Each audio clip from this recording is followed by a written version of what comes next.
karamihan po daw ng mga drug pushers, pulis ang nagbibigay ng drugs. So, ano pong ibig sabihin nun? Di ba? Na, alam natin na sinabi ng ating Pangulo na ako na lang, ako ang responsable. Huwag niyong pagbintangan ng mga kapulisan ko. Ba't niya minumura yung mga pulis? Ba't niya minumura yung mga pulis? Ba't pinabayaan niya? Sino ba nag-utos na patayin? Shoot them dead. Sino ba nagsabi nun? Siyempre na-involved din ang mga kapulisan natin. O yun naman pala ang sabi ng leader natin, commander-in-chief pa natin yan. Titirahin na natin to. May reward pa. So, ang tinatanong ko, ano ang pagkakaiba ng drug pusher na yun lang ang kanyang trabaho?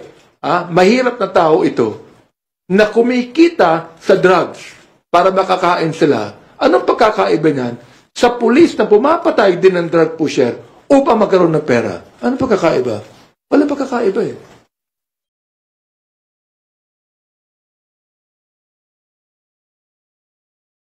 Thank you. Are you done with your questions, Tina? Yes, thank you. Okay, there's Santis Morio from Manila Buligan.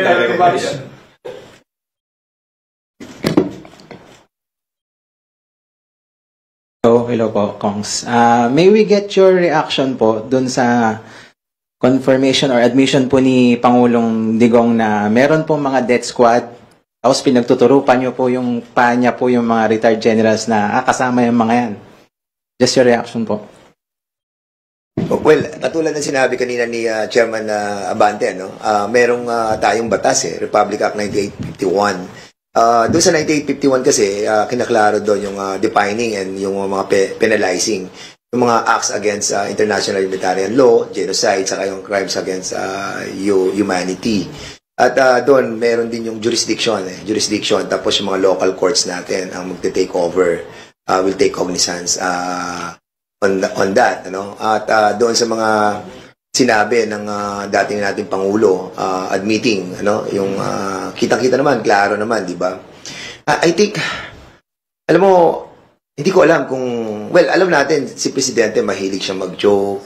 Sometimes hindi na natin alam kung ano yung katotohanan, kung ano yung mga jokes, ano yung tipong pinasasakay lang tayo.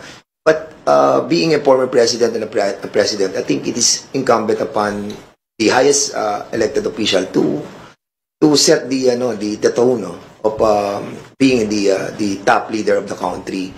And sa puntong yun, medyo nag-fail tayo. Ngayon, yung mga tinura niya doon, this time, there must be responsible, and he must be responsible for it.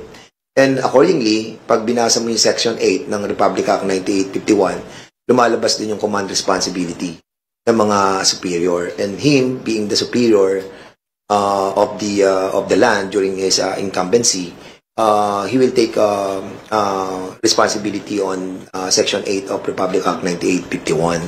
So even yung binabanggit ni Chairman Abante about sa 9851, nung binasa ko rin kanina, nakalagay doon sa Section 15 that international laws and other laws will be the source of the courts under the jurisdiction of this country. So ibig sabihin pati yung mga Genocide Convention, yung Geneva Convention, and also the Hague Convention, and at yung convention doon sa rights of the children, nakapol under this. Kaya I think we need to use this Republic Act 9851 by the Department of Justice. Naman, kung sagutin ko yan, ako'y nagpapasalamat sa ating former president na at naging honest siya. Inamin niya kasi tinanong namin si Colonel Patay, wala raw DDS O ngayon, yung dating Pangulo na nagsabi, meron. Nung mayor pa siya, meron. Nung Pangulo na siya, hindi pwedeng sabihin wala na yun. Diba? And that is binding on him. Yung kanyang admission in the Senate hearing.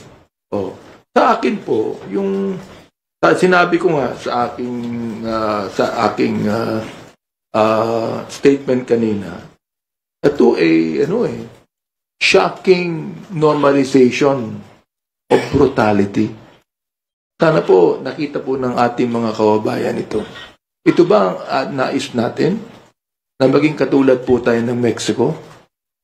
Maging katulad po tayo ng Colombia na sinusuportahan ng taong bayan yung mga drug lord sapagkat nagbibigay ng mga pera sa mga tao. Ganun po ba nais nating makita? Sana wag na po. Tigilan na po natin itong extra judicial killings na ito. Tigilan na po natin yung salitang pagpatay. Ibig sabihin, kahit na Senator Bato, sinabi niya, nagbibiro lamang ang Pangulo. Aba, masamang biro yun ha. Yung papatay ka, kung biro lang yun, masama mo biro yun. Kung halimbawa, sabihin ko sa'yo, papatayin kita, tapos mamaya sabihin ko, nagbibiro lang ako, natakot ka na. Diba? Natakot ka na. Binibiro lang kita. Natakot na ako eh. Traumatic na ako eh. Tapos sasabihin, binibiro lang kita. Ganun po ang ibig sabihin niya. Thank you. Next questions from Earl Tobias from IBC 13. Good Congressman, good afternoon po. Earl po from IBC.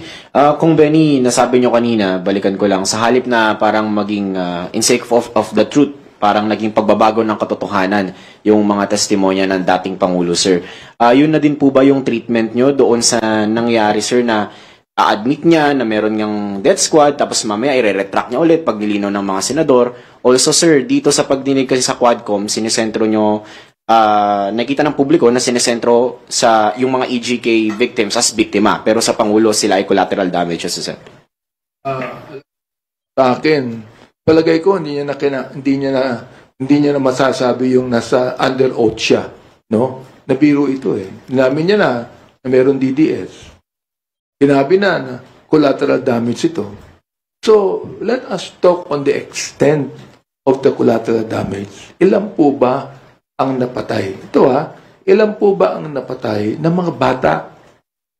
Napatay na walang kasalanan. Napatay na hindi drug pushers. Ilan po ba yan? Napatay na mga drug users lamang. Ilan po ba yan? Sabihin natin, nanlaban po yung mga yan. Nanlaban ang sabi nila. Well, nasaan po yung weapon ng mga nanlaban? With like, meron kang yung arsenal ba ng Pilipinas? Yung crime lab ng Philippine National Police. Kung 6,000 ang nanlaban, dapat sa crime lab, meron 6,000 ang mga weapons. Ano nanlaban? Pinatay nanlaban. Ano, nakipagsuntukan lang ba yung mga yan? Merong mga weapon yan. Nasaan po yung mga weapons? Yun po ang ipakita nila. Thank you po. Follow up na lang sa akin. Kung Dan, so kung may maayos naman pala na pag-uusap